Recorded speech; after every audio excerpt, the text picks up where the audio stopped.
మీ శ్రేయస్సు కోసం చేసే పూజలు హోమాలు యజ్ఞాలు ఇప్పుడు ఒక్క క్లిక్ దూరంలో వేదమందిర్.com.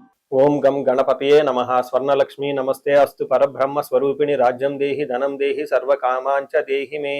12 రాసుల వారికి లక్ష్మి స్వర్ణలక్ష్మి అమ్మవారి యొక్క కృపా కటాక్షం వలన ప్రతి ఒక్కళ్ళకి ఆత్మజ్ఞానం కలిగి ఉండాలి. తద్వారా ప్రతి నిమిషం ప్రతి సందర్భంలోనూ సంతోషంగా ఉత్సాహంగా ఉండే విధంగా అమ్మవారికి అందరినీ ఆశీర్వదించాలని, అంతేకాకుండా రాజ్యం దేహి మన అందరికీ మంచి పదవి, ఉన్నతమైన స్థితి, ఒక అధికారం, దర్పం అన్ని కలిగించాలని, దానితో పాటు స్వర్ణలక్ష్మి అమ్మవారు ప్రతి ఒక్కరికి ధన ప్రవాహాన్ని కలిగించాలని, ఫైనల్ గా సర్వకామాంచ దేహిమే మనం అనుకున్న ప్రతి కోరిక కూడాను ఇమ్మీడియట్ గా తక్షణమే అమ్మవారు మనకి నెరవేర్చాలని చెప్పేసి అమ్మవారు ప్రార్థన చేస్తూ, గణపతిని కూడా మనం చేసే ప్రతి దానిలోనూ మనకి బుద్ధి సిద్ధి, చక్కటి విజయాన్ని, ఒక మంచి వివేకాన్ని కలిగించాలని, సత్ డెసిషన్స్ మంచి నిర్ణయాలు తీసుకునే విధంగా మనకి గణపతి మనకి కృప ఉండాలని చెప్పేసి ప్రార్థన చేస్తూ, మనం ఈ రోజు టాపిక్ చూసుకుంటే సూర్యుడు వృషభ రాశి నుంచి మిథున రాశిలోకి మారుతూ ఉన్నారు. దీనిని మనకి మిథున సంక్రమణ అంటారు. అంటే ఇది 12 రోజులు ఉంటుంది ఈ సంక్రమణ. మనకి మకర సంక్రమణ,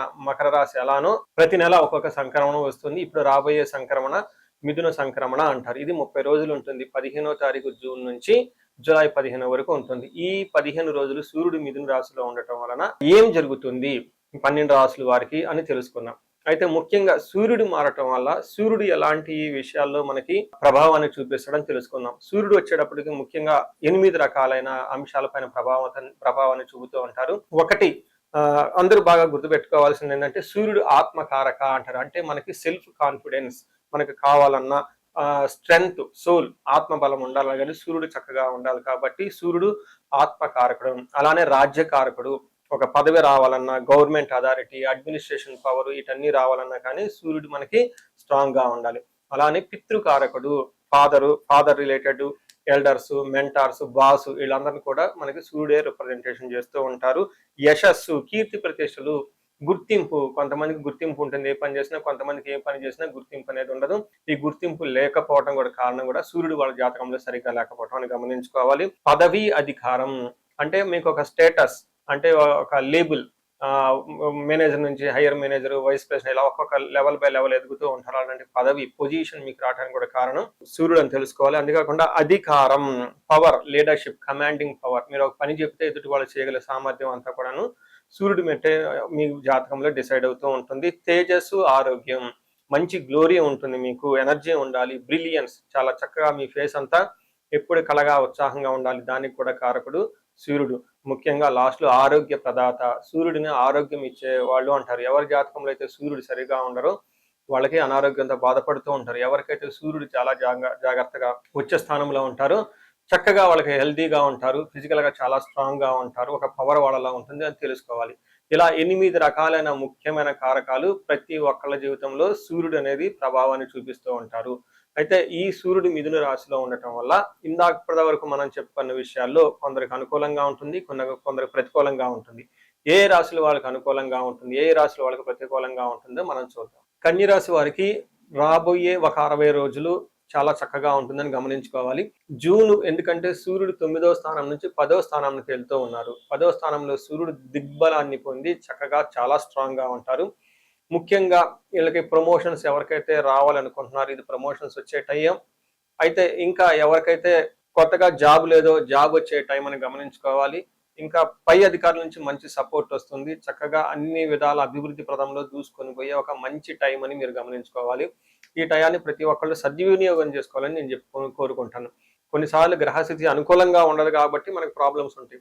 అయితే గ్రహస్థితి అనుకూలంగా ఉన్నా కానీ ఎందుకు ప్రాబ్లంగా ఉంటుంది అని ఆలోచించుకునే బదులు ఒకసారి ఇండివిజువల్ జాతకం చూపించుకోవడం చాలా ముఖ్యం. పర్టికులర్గా ఎవరికైతే జాబులు ఎప్పటిదాకా లేవో వాళ్ళొకసారి జాబులు చూపించుకోండి. ఎక్కడైతే ఇంటర్వ్యూలు 2-3 రౌండ్లో చాగిపోయారో జాతక చక్రం చూపించుకోండి. అధికారుల నుంచి విపరీతమైన ప్రెషర్ ఉంటుందో రాబోయే రోజులు బాగుంటుంది కాబట్టి ఒకసారి జాతక చక్రం ఎందుకైనా చూపించుకోండి. ఎందుకంటే ఇప్పుడు వచ్చే 60 డేస్ చాలా అనుకూలంగా ఉంది కాబట్టి ఇండివిజువల్ గా మీ యొక్క హారోస్కోప్ను కూడా చెక్ చేసుకొని ఏదైనా దోషాలు ఉంటే చూపించుకొని పూజలు చేసుకుంటే, పరిహారాలు చేసుకుంటే ఖచ్చితంగా అనుకున్న పొజిషన్కి మీరు వెళ్ళే అవకాశం చాలా చాలా ఉంటుంది. ముందు మనకి మహర్షుల సంస్కృతంలో ఏం చెప్పారు ఒక శ్లోకాన్ని చూసుకొని దానిని వివరించడం ప్రయత్నం చేద్దాం. ఇందులో అర్ధ సిద్ధి సదా ఆరోగ్యం బంధుమిత్ర సమాగమ రాజదర్శనం సుసల్లాభో సుసౌఖ్యం దశమే రవి అంటారు. అంటే 10వ స్థానంలో సూర్యుడు ఎప్పుడైతే ఎంటర్ అవుతున్నారో అర్ధ సిద్ధి, ధన ప్రవాహం మీకు వస్తుంది, ఫైనాన్షియల్ గోల్స్ అన్ని అచీవ్ అవుతారు, ఏదైనా హైక్స్ వచ్చే అవకాశం ఉంటుంది, ధన ప్రకారంగా మీరు ఏదైతే అనుకుంటూ ఉంటారో అవన్నీ మీకు వచ్చేస్తూ ఉంటుంది. అప్పులు వాళ్ళ బాధలు, అప్పులు తీర్చడానికి కావాల్సిన ధనం ఇవన్నీ వచ్చేస్తాయని గమనించుకోవచ్చు. అంతేకాకుండా సదా ఆరోగ్యం, ఆరోగ్యం చాలా చక్కగా ఉంటుంది. ఇప్పటిదాకా అనారోగ్యం ఎవరైతే బాధపడుతూ ఉంటారో ఈ అనారోగ్యం అది ఈ రోజుతో పోయేసి చక్కగా ఆరోగ్యంగా ఉంటారని గమనించుకోవచ్చు. బంధువులతోటి, మిత్రులతోటి సమాగమ, వాళ్ళు చక్కగా కలిసేసి వాళ్ళతో మంచి మంచి గొప్ప గొప్ప విషయాలు మాట్లాడి ఖుషీగా ఆనందంగా ఉండే అవకాశం ఎక్కువగా ఉంటుంది. బంధువుల వాళ్ళ ద్వారా, ఫ్రెండ్స్ ద్వారా మంచి సపోర్ట్ వస్తుందని గమనించుకోవచ్చు. అయితే ఇదంతా ఒక ఎత్తు అయితే, రెండోది ముఖ్యంగా రాజదర్శనం సుసల్లాభౌ అని చెప్తారు. అంటే హయ్యర్ అఫీషియల్ని కలిసే అవకాశం ఎక్కువగా ఉంటుంది, గవర్నమెంట్ అఫీషియల్ని కలిసే అవకాశం ఎక్కువగా ఉంటుంది, బాసులను కలిసే అవకాశం ఎక్కువగా ఉంటుంది, సీనియర్ మేనేజర్లు కలిసే అవకాశం ఎక్కువగా ఉంటుంది. అంటే అధికారులను కలవటం, పెద్దలతో సంభాషించటం, సుసౌఖ్యం, బంధువుల వల్ల మంచి సౌఖ్యం కలిగే అవకాశం ఉంటుందని మనకు చెప్తూ ఉంటారు. ఈ టైంలో మీకు కావాల్సిన విషయాలన్నిటిలో అనుకూలంగా ఉండే అవకాశం ఎక్కువగా ఉంటుంది. ముఖ్యంగా ప్రొఫెషనల్ మ్యాటర్స్లో, కీర్తి ప్రతిష్టల విషయంలో చాలా అనుకూలంగా ఉండే అవకాశం ఉంటుంది. అయితే సూర్యుడు 4వ స్థానాన్ని కూడా దృష్టితో చూడటంతో ఇంటికి సంబంధించిన వ్యవహారాల్లో కొంచెం ఇబ్బందులు పడే అవకాశం ఉంటుంది.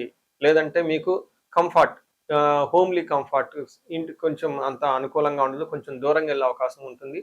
ఇంటికి సంబంధించిన వ్యవహారాల్లో కొంచెం కేర్ తీసుకోవడం చాలా ఇంపార్టెంట్. ఇంటికి సంబంధించిన వ్యవహారాల్లో కొంచెం ఇంట్లో ఎక్కువగా మీరు టైం స్పెండ్ చేయడం కూడా చాలా ఇంపార్టెంట్. ఎంత మీరు బిజీగా ఉన్నా కానీ ఇంటికి కొంచెం టైం ఇవ్వటం చాలా చాలా ముఖ్యమని మీరు గమనించుకోవచ్చు. ఓవరాల్గా చూసుకుంటే 10వ స్థానంలో సూర్యుడు ఉండటం వల్ల దిగ్బలం చేత చక్కటిగా అవకాశం, ప్రమోషన్స్, గ్రోత్ ఇవన్నీ మీకు ఉంటాయని గమనించుకోవచ్చు. మనం పరిహారాలు చూసుకుంటే సూర్యుడికి కొన్ని పరిహారాలు మీరు చేసుకునే పరిహారాలు కొన్ని ఉంటాయి. కొన్ని వచ్చేటప్పటికి బ్రాహ్మణ పండితులతో చేయించుకోవడం చాలా ముఖ్యం. కొన్ని క్షేత్ర దర్శనాలు కూడా చేసుకోవడం చాలా చాలా ఇంపార్టెంట్. ముందు ముఖ్యంగా మీవంతా సెల్ఫ్ రెమెడీస్ అంటారు, మీరంతా స్వయంగా చేసుకునే పరిహారాలు కొన్ని ఉంటాయి. అందులో ముఖ్యంగా చూసుకుంటే సూర్య నమస్కారాలు చేయడం చాలా ఇంపార్టెంట్. సూర్య అష్టకం చదవటము లేదా ఆదిత్య హృదయ స్తోత్రం చదవటం కూడా చాలా ఇంపార్టెంట్. ఎప్పుడైతే ఆదిత్య హృదయ స్తోత్రము, హనుమాన్ కార్యసిద్ధి మంత్ర రెండు కలిపి కనుక చదువుకలిపితే ఇంకా చాలా మంచి రిజల్ట్ ఉంటుంది. సో ఇక్కడ ఆదిత్య హృదయ స్తోత్రంతో పాటు హనుమాన్ చాలీసా కానీ, హనుమాన్ కార్యసిద్ధి మంత్రం కానీ చదువుకుంటే ఇంకా చక్కటి మంచి రిజల్ట్ వస్తుంది.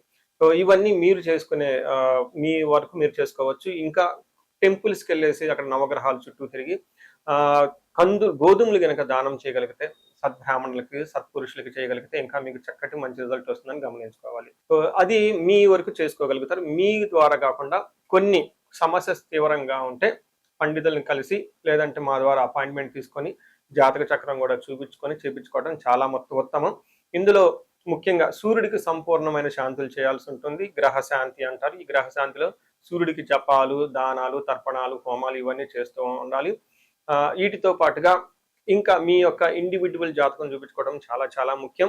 ఎవరికైతే మీ యొక్క ఇండివిజువల్ లైఫ్లో మీకు ఏజ్ 35 to 45 మధ్యలో ఉండి 40 years ప్లస్ ఆర్ మైనస్లో ఉన్న వాళ్ళకి ఎక్కడైనా మీకు లైఫ్ స్టాగ్నేటెడ్ కనిపించింది, అప్పటిదాకా సక్సెస్ఫుల్ ట్రాక్ రికార్డు ఉండి ఇక్కడ ఎందుకో ఆగిపోయారు, గ్రోత్ లేదని మీకు అనిపిస్తే ఒక్కసారి కాల్ చేసి అపాయింట్మెంట్ తీసుకోండి, మీ జాతకం చెక్ చేసుకోండి. నేను 35 to 45 ఏజ్ గ్రూప్ రీసెర్చ్ గ్రూప్గా చేస్తూ ఉన్నాను. చాలా మంది పీపుల్ మిడ్ లైఫ్ క్రైసిస్ అని చెప్పేసి ఇక్కడ ఆగిపోతూ ఉంటారు. చాలా మందికి డైవర్స్ అవుతూ ఉంటుంది, సడన్గా కెరీర్లో బ్రేక్ వస్తూ ఉంటుంది. సో ఈ మిడ్ లైఫ్ క్రైసిస్ని మన ఆస్ట్రాలజీ, వేదిక్ ఆస్ట్రాలజీ ఎలా డీల్ చేస్తుంది, దాంట్లో ఏమేమి ఉంటాయి అని చెప్పి తెలుసుకోవచ్చు. ముఖ్యంగా జ్యోతిష శాస్త్రం ప్రకారం గ్రహ శాంతులు అని ఉంటాయి, గ్రహ దోషాలు అని ఉంటుంది. మీ యొక్క దశలు తెలుసుకొని వీటిల్లో ఏదైనా ఒక గ్రహం దోషం ఉండటం అయితే మీరు స్టాగ్నెటెడ్ అయిపోతారు. దాన్ని ఎలా బయటకు రావాలని పరిహారాలు తెలుసుకోవాలి. వీటితో పాటుగా మీకు ఏమైనా శాపాలు ఉంటే, పితృశాపం, కాలసర్ప దోషము, ఇలా మాతృశాపం, స్త్రీ శాపం, ఇంకా ఏమైనా యాక్టివ్గా శాపాలు ఉన్నాయా, ఈ శాపాలు ఉండటం వల్ల కూడాను మీరు లైఫ్లో గ్రోత్ లేకుండా ఆగిపోయే అవకాశం ఉంటుంది. సో ఎవరికైనా సరే ఎలాంటి ప్రాబ్లం ఉన్నా, ధనానికి ఇబ్బంది పడిపోతూ ఉంటే స్వర్ణలక్ష్మి విశేష హోమం చేయించుకోండి. మీకు వీసా స్టాంపింగ్, H1B, లైక్ ఎక్కడన్నా ఉద్యోగంలో ఎక్కడన్నా బ్రేకులు వచ్చి ఆగిపోతూ ఉన్నా, లేదంటే ఫైనల్ రౌండ్ దాకా వచ్చి మధ్యలో ఎక్కడన్నా ఆగిపోయినా కానీ మీకు ఇలాంటి వాళ్ళకు కూడాను మన్యు పాశుపత అభిషేకము, రుద్రాభిషేకం చేయించుకోవడం చాలా చాలా ఇంపార్టెంట్. భార్యాభర్తల మధ్య గొడవలకు అన్యోన్య దాంపత్య పాశుపతం చేయించుకోవటం. ఎవరికైనా సర్పాలు, కాలసర్ప దోషాలు, మహాకాలసర్ప దోషాలు అంటే కాలసర్ప దోష నివారణ పూజలు, పితృదోష నివారణ పూజలు, మీ యొక్క జాతకం చూసుకొని ఇవన్నీ చేసుకోవటం వల్ల జీవితంలో 10 రెట్లు ఖచ్చితంగా వెళ్ళే అవకాశం ఎక్కువగా ఉంటుందని గమనించుకోవాలి. మీ అందరికీ అష్టైశ్వర్యాలు కలగాలని, భోగభాగ్యాలు కలగాలని చెప్పేసి కోరుకుంటున్నాను. నమస్తే.